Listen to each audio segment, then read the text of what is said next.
Are Apple's self-repair options good value for consumers? And are Aussies at risk of being ripped off when shopping online?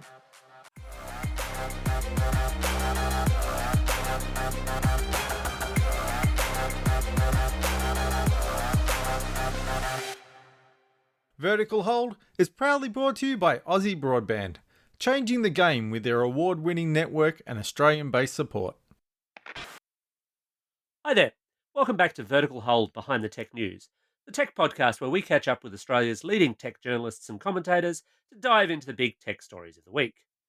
I'm Alex Kidman, and I'm joined, but not in the legal sense, by Adam Turner to present you this week's show. Hey Adam, Coke's just started selling, and I swear I'm not making this up, Coca-Cola Zero Sugar Bite, B-Y-T-E, Bite. It's a Coke variant that will, and I quote, bring the flavour of pixels to life. Oh, What do you reckon a pixel tastes like? burnt bologna and regrets, I'd say. That is not something I want to find out at all costs. Yeah, look, I'm not a big fan myself of the custom Coke flavours. I'm very much a classicist. So I think that's really good, sound consumer advice. And speaking of consumer advice, we're joined this week by Erin Turner, CEO of the Consumer Policy Research Centre. Hey, Erin, would you drink a pixel flavoured can of Coke? Oh, 100%. Out of sheer curiosity, I need to know the flavor of a pixel. Any ideas on what a pixel tastes like? Apart from I'm a terrible movie? I'm hoping. Look, I'm a big fan of Coke Vanilla. I know that makes me a monster, but You and I are very different people. And thanks for joining us, next week. Goodbye. So Erin's not actually joining us this week to talk Coke flavours, although we might get onto that later. Instead, we're deep diving into consumer issues. In the US, Apple started up its self-service repair program, so we've got an early idea of what Aussies can expect when the system launches here later this year, and the news is not great. But first, online shopping. Online shopping's changed the Australian retail space in a profound way in the past couple of years. It's really easy to shop from your laptop, your tablet, or your phone. There's no pesky waiting for a cash register to come free, and you don't even have to put pants on. All big pluses, I think we can agree. Huzzah. However, the tech underlying online retail merchants, and especially how and when they choose to show us products, has come under fire from the ACCC. Erin, what's the issue here? So this is part of a multi-year, multi-report inquiry from the ACCC about how does the digital platforms, the digital online world work for Australians. And they're looking for things like, are there consumer harms, breaches of the consumer law, or competition issues? So this report's really around online retail marketplaces, Amazon, Catch, eBay, Kogan. It looks at a lot of different things from dispute resolution, product safety, but there's this big issue bubbling through the whole report around, are these platforms potentially breaching competition law by putting their products before others? It's a really interesting, very complex question. So, what does that look like in practice? Do they just fail to show the competition or put them right down the bottom or fudge the prices? So the ACCC has a couple of examples. So in Kogan and Catch, they've found some examples in what they call, they've got names for everything. It's all very fancy regulatory speak. In a hybrid marketplace, like Kogan and Catch, Yeah. there's some Kogan branded things, there's some Catch things. Essentially, the Catch stuff is shown before other options. It's a really similar debate to Woolies and Coles home brand issues.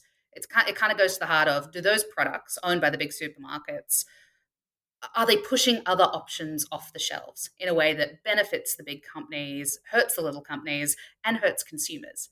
And The answer to that is yes, isn't it? oh, yes, the answer is yes, but. Okay. So they found some examples of it.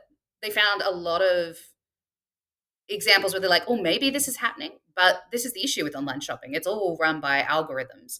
And the ACCC, even this, super powerful regulator, they couldn't get transparency from some of these big companies. One of the things that I thought was really worrying in the report is that Amazon said they've got this little buy box that recommends things. And they said, no, there's no issues here. We're not recommending our products over other products. And the ACCC said, well, can you talk us through your algorithm? Show us the receipts, basically. Yeah.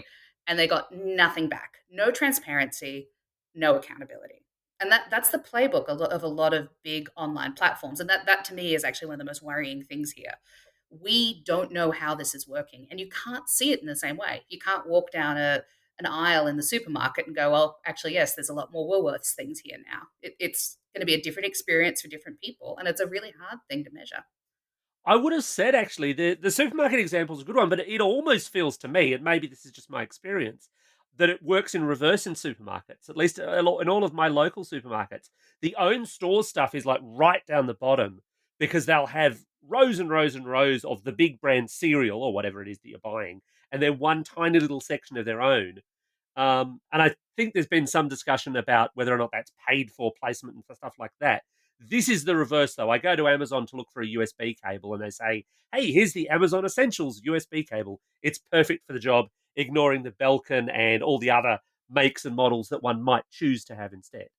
That's it. And so the question really, if we're looking at the law, the question isn't does Amazon or insert any other company Mm. here have market power? They all do to a degree. It's whether they're misusing it. And the ACCC report is really interesting because, say, unlike the US and a lot of EU countries, we don't have one big company here. We don't have an Amazon, for example, which dominates the US market. So you can say they're definitely, say, abusing power. Instead, we have lots of options for consumers and a lot of options for third party companies to use. So the agency is like, oh, basically, we're not sure yet conclusion. These companies are definitely, some cases, privileging their options over others. But is it a breach of the consumer law or the competition law? I feel like a lot of the report is really putting companies on notice and saying, if you get any bigger and you keep doing this, you're in trouble. From what I could see, it seems that the ACCC is basing this on survey responses from Australian retailers and I guess Australian brands rather than its own research. Has it not gone out, created a few dummy accounts and tried to figure this stuff out for itself? Why are they just relying on survey results? Oh, I mean, I would love to know how and why the ACCC does all sorts of things. Look, it's one of the tools they have. The ACCC has this power to request information from companies. In this case, they can sometimes be given special powers by the government to demand and like go into the back door of a company and search through things. They don't have it in this case. They're asking nicely, and that's where you end up with those issues where they asked Amazon, how does your algorithm work, and then Amazon just did not respond. The ACCC got ghosted by Amazon. um, it's an awkward research tool. It's one of many. I expect the ACCC spends months and months and months on these reports. They would have looked at a lot of different things. That's just what they've talked through and worked through. Now, one of the things that the ACCC noted actually, and it surprised me, was that Amazon sales in Australia were significantly below a lot of the other bigger competitors, which is odd because you tend to think of Amazon as being quite big, but here it's just not the case yet. Yeah, it's not the behemoth it is in other countries. And when I think about it, I think partly it's because it started later in Australia. Do you remember Hmm. when Amazon came out? It was Oh very Yeah. yeah. exciting. It was But so it cool. also wasn't nearly as good as we thought it was going to be. No, it's not like the US services where you order something in the morning and it's on your doorstep in the Yeah. afternoon. That is not the case in Australia yet. Maybe it won't ever be like that. But it's kind of it offers a really similar option to Catch, Kogan, and what I was surprised by is that eBay is bigger in Australia than Amazon. That's our most dominant platform at the moment. But I guess that's also timing as well. eBay just has been here forever in internet It was terms. it was a relatively early mover in its Hmm. space in Australia, with Amazon was a very late mover in its space in Australia. Yeah. And Yeah. look, other than I feel like it's known for more things in other countries. In Australia, it hasn't necessarily gone into as many kind of fast moving consumer good markets as others have. Yeah. Now, you mentioned the whole hybrid markets thing, which I think is important to explore because a lot of people might think when they're buying from an Amazon or from a Kogan, particularly, for example, that they're buying from Amazon or they're buying from Kogan. But those are hybrid marketplaces. You might be buying from Amazon, but you might actually be buying from someone else with your Amazon and your Kogan just as a middleman, right? That's it. And so part of the issue is transparency. Who's the actual seller? And that really hits when you have a complaint. Who is responsible for fixing this mess if I'm sent something that's not right or that breaks or that never turns up? And this is something that comes through the report. It's come through all four of the reports the ACCC has done in this space. Is internal dispute resolution, how these companies handle complaints, it's not up to par. It's not as good as, gosh, not that it's a benchmark you aspire to, but for example, it's not as good as the telco sector or the banking sector. which is Um, so highly respected in this area. it is, but they're doing better. They're doing Yeah. better than these big multinational companies. They should have clearer ways to handle complaints, basically. And there's no external dispute resolution. So there's no TIO, for example, for complaints, whether it's from a small business who, if your income relies on one of these platforms, you want to be able to make a complaint if there's a dispute. Um, there's nowhere to go other than these companies really at the moment. And it leaves a lot of small businesses and consumers really stuck when something goes wrong. Do you think the ACCC could try and force their hand and Amazon could pull a Facebook and threaten to leave Australia? Oh, it's interesting, isn't it? Um, this report is ACCC putting everyone on notice. Hmm. They've done some really clear guidance here around this is what a good platform looks like. It thinks about product safety. It has complaint systems. It doesn't take advantage of its market power and puts their products over others. So these companies now should know exactly what a regulator expects from them. In terms of what happens next, the ACCC could put a bit of pressure on. This report's already starting to put pressure on, but really it's a discussion around law reform, which I love. I hope we get more of. And if a company doesn't want to play ball, goodbye. Now, you mentioned the banking sector as being, not great, but somewhere to aspire to. And having worked somewhere that had a financial services license, I know there everything had to be kind of labeled to say, this entry has a commercial consideration, or all of that stuff had to be transparent, even if it wasn't a financial services product. Is this something that we need in these hybrid marketplaces, do you think? This idea of saying, this is a paid ad placement, or this is, a sponsored higher up thing. Yeah, that's it. Like the minimum that the ACCC is saying is you have to tell people how search works on these websites. It's not even going as far as saying you can't put the Amazon listing first. But at minimum, you have to say when someone searches, it has to be really obvious and says this is a placement or results are ordered by our preference, not yours. You could order Yeah. them by price. You can order them by something else. I think a lot of comparison websites in Australia outside of these big platforms, they do much better at that. It's really clear how something or how a search option works when you compare them to, say, your Amazons, Catches, Kogans of the world. I would imagine if they were doing something really blatant, like fudging the lowest to highest price, and then they would get caught on that under consumer law. Like that's clearly deceptive. Yes, if they were doing that. Yeah. This goes to what the ACCC said at the report. They've made it really clear what the voluntary standards they want everyone to meet is. And they're like, we're going to do some enforcement action. They haven't shown their hand there and said exactly what they're going to act on. But if a company, say, lies about what's presented and why, Hmm. that's easily misleading and deceptive. Um, Competition cases are much harder to prove. There is these gaps in the law, though. Um, our consumer laws are so weak compared to, say, the EU, the UK, and in a lot of cases, even the US, particularly California. We don't have a law against what's called unfair practices. Anything, not necessarily a lie, but where a company takes advantage of you. And the ACCC has used this report to say, hey, we should have that. We really need this law to stop large companies taking advantages of consumers. Because certainly the ACCC has acted in the past. I can recall for some of these big merchants, them getting fined for things like deceptive sale advertising, saying, "Hey, this is 50% off," whereas in fact the It day is before not. it was that exact price. Yeah, and it's such a good example of how powerful the ACCC can be. And it's that particular law is powerful because there's these really fat penalties attached to it. If a company lies to their customers, the maximum penalties are in the tens of millions of dollars or the amount that they made off that profit or 10% of turnover. And the courts have shown they will attach really large fines. It becomes no longer commercially in the company's interest to do that. But what's really interesting is that parts of our consumer law, they don't have any penalties attached at all. If you have an unfair contract term, for example, the most the ACCC can do is really turn around and say, can you please take that term out? And a company will go, okay, yes. There's no fine, there's no penalty.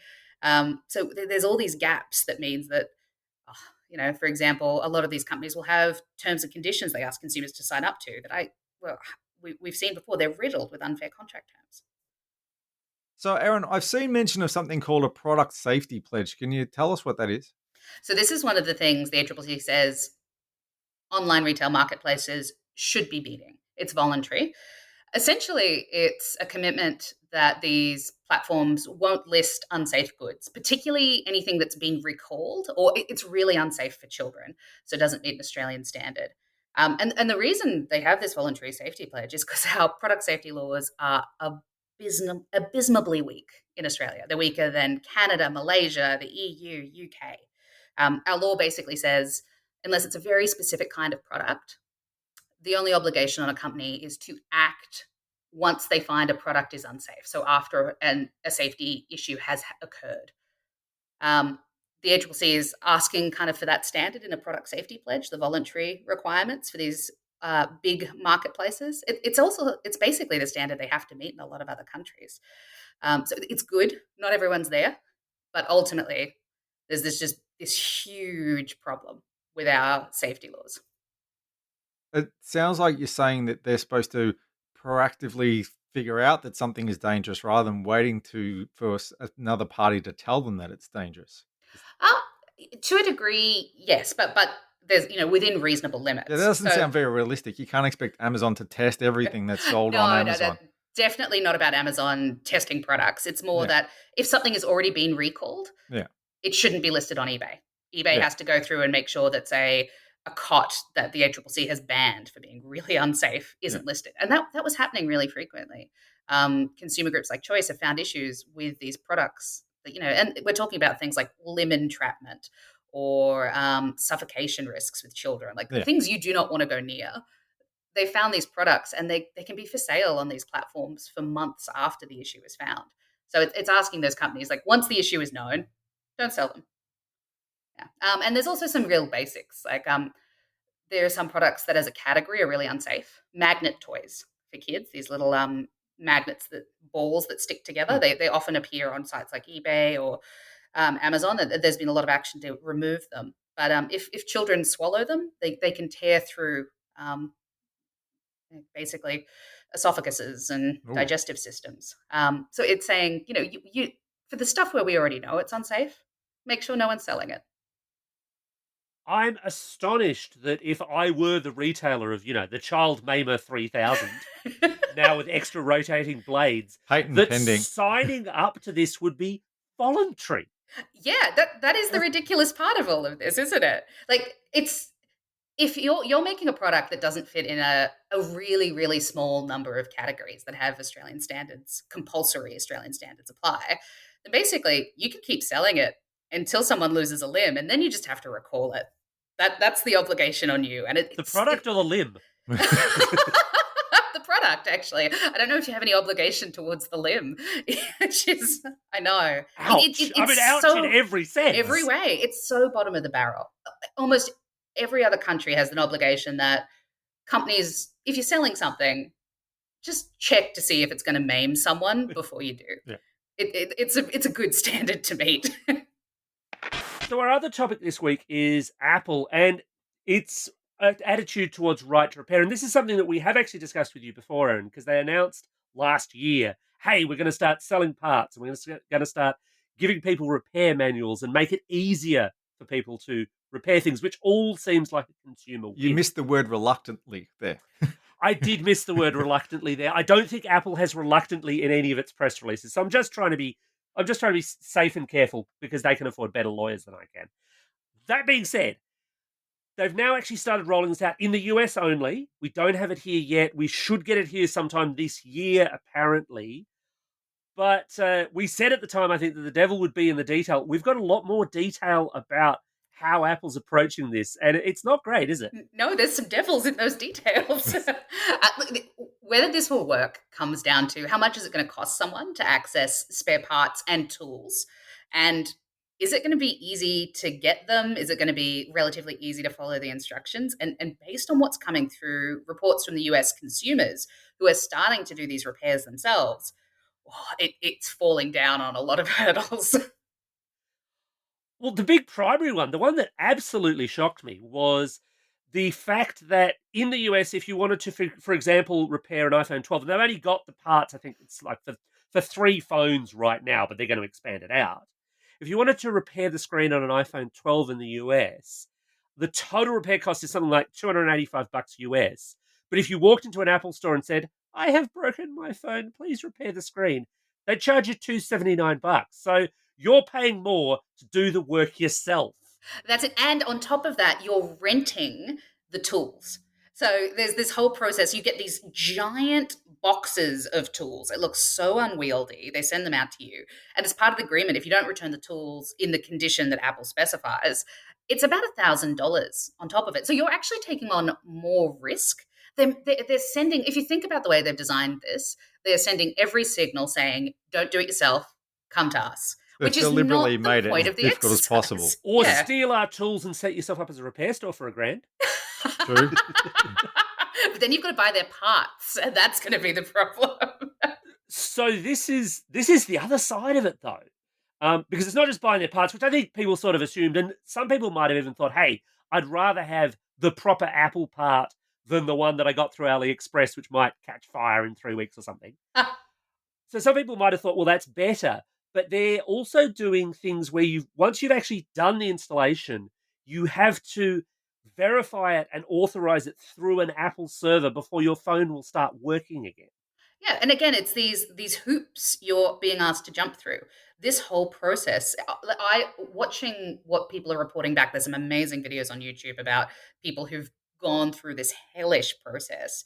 I wouldn't feel confident doing it, and I'm a relatively informed person who's okay with tech. I'd walk into the Apple store, and it's really that's where it goes to. I think philosophically, Apple is still saying to its customers, "Don't do it yourself. Come to us." Like they've made some options available for you, but those options are awful. Wasn't part of right to repair that they also had to provide the information to allow people to do it? Now there will be people who are skilled enough to do these repairs, but need the technical the schematics of the phone to know how to do it. Is it helping them? So this is interesting. There's actually a really interesting book that's just been released. I think it was in March in Australia this year on Right to Repair by an American academic, and he goes into all the things Apple does with third-party repairers, and essentially it's choke them out. They're starving them. It's either too hard to get the parts. The process to get them is it takes longer. You can't order the parts, for example, until the person comes in with the phone. It's not like you can keep them on the shelf behind you, even if it's a common repair. So everything will take longer for a third party repairer. Um, there's all these things that mean that that third party marketplace isn't growing because of Apple. They're not allowing that alternative to flourish. Hmm. And I would have thought here in Australia, when this launches, and obviously it might be a little different, they may have, learned from mistakes. Apple We hope. sometimes learns from mistakes. They might have learned from some mistakes, but also obviously to comply with consumer law here, they might have to do things a little differently. We've got to give them the benefit of the doubt there, I feel. But one of the big differences for them, I would have said, was in the States, they've got around 272 Apple stores. Mm-hmm. So you might not be that far from an Apple store. In Australia, it's something like 20. If you're not in a capital city or you're not near a really big metropolitan area, then you don't have a local Apple repair option. And I could see this self repair being a lot more attractive than the idea of saying, right, well, I live in Dubbo, so I have to post my phone to Sydney for them to repair it and send it back. Oh, as a part-time Dubbo resident, that one hurt. Look, this is exactly true. Australia is physically different, and it actually came through in some research I did when I was at Choice last year. We asked people, what are your real frustrations when a product breaks? And overwhelmingly, if someone lived in a regional area, it was that I can't get someone to help me. There might be one person in our region, and it's going to take weeks and weeks and weeks before they have availability to give me a hand, whether that's a broken dishwasher or a broken mobile phone. And I can't get the tools and the things I need to do it myself. So if I actually think if Apple wants to maintain its really large customer base in Australia, making it easy for people who live more than an hour outside of a city, or even just people who are busy enough not to have the time to wander into an Apple store to do a repair on their own time, it should be great for consumers. But as a company, they've got a real philosophy around control that I think it's proving really hard to break. Yeah, that Apple have always been control freaks. But Yeah. to be fair, as much as I love to pick on Apple, we should pick on the others as well. We'll say, let's pick Samsung. How do the other phone makers, gadget makers stack up in this department? Are they any better than Apple?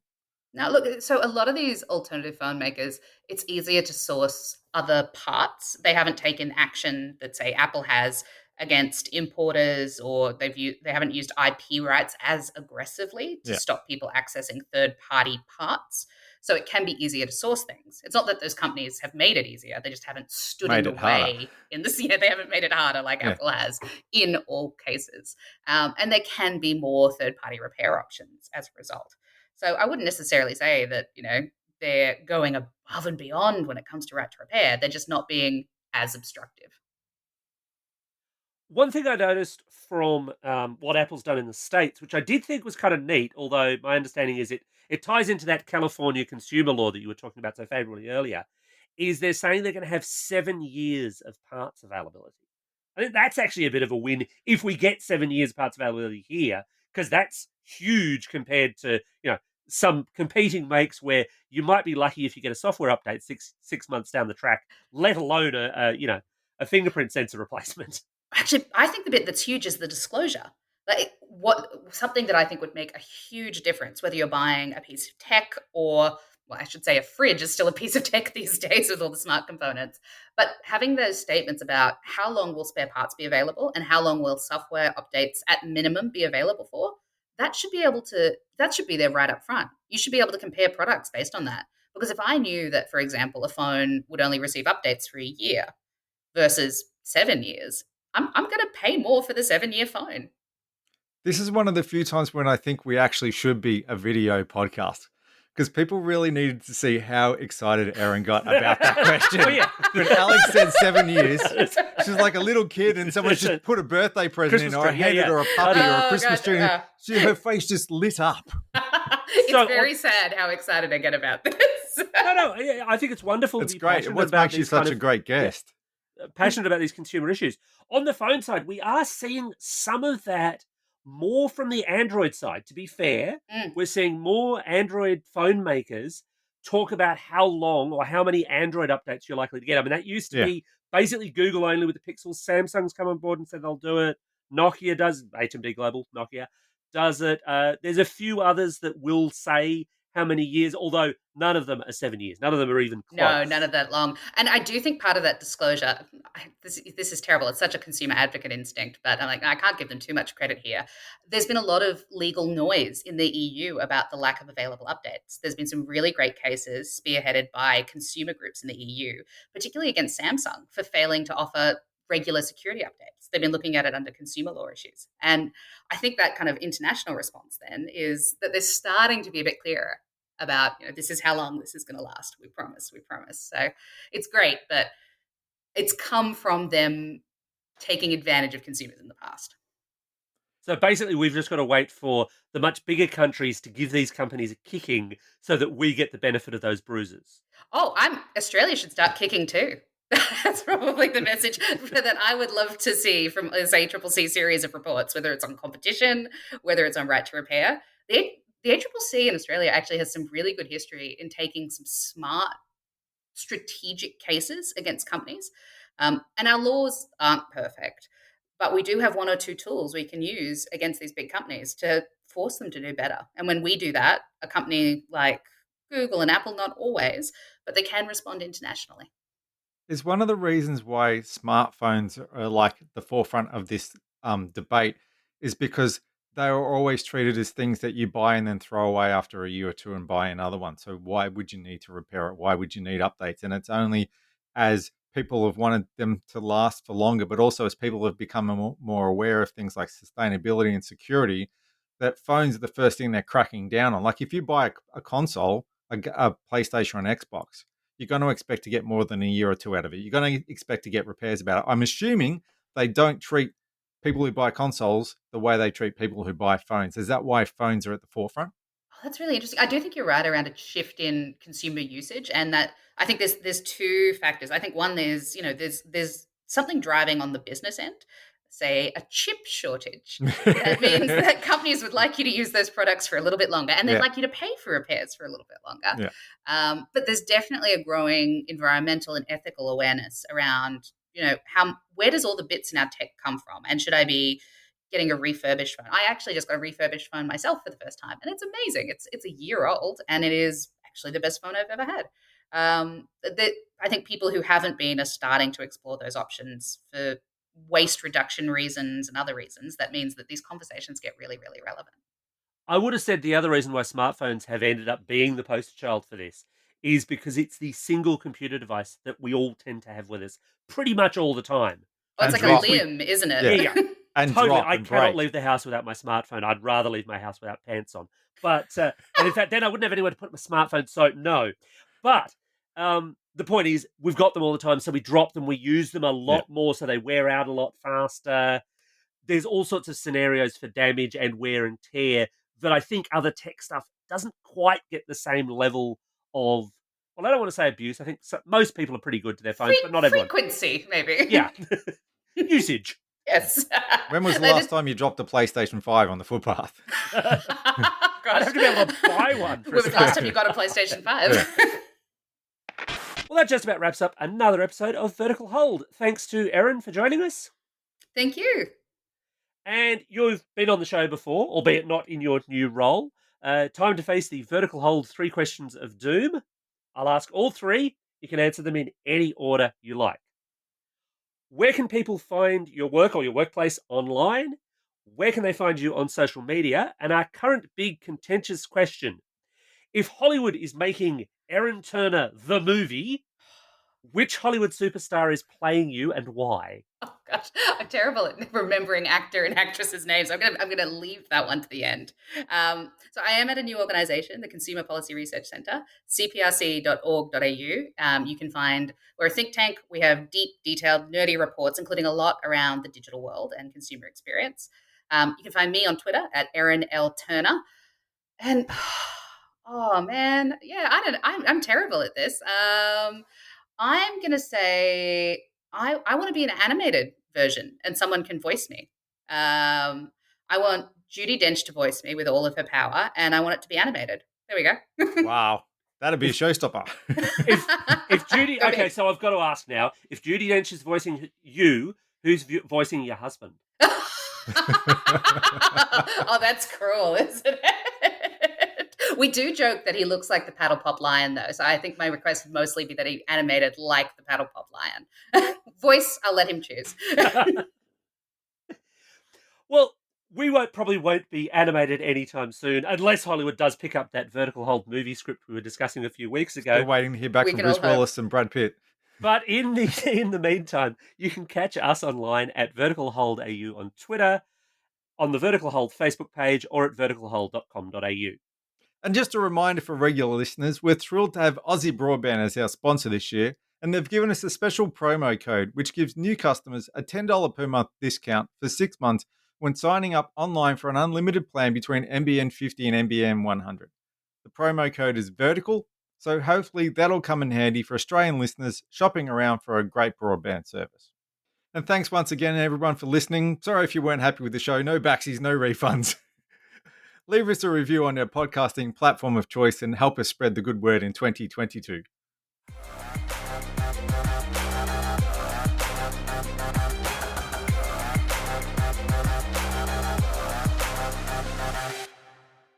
Vertical Hold is proudly brought to you by Aussie Broadband, changing the game with their award-winning network and Australian-based support. I might have been so distracted by everything else that I missed it.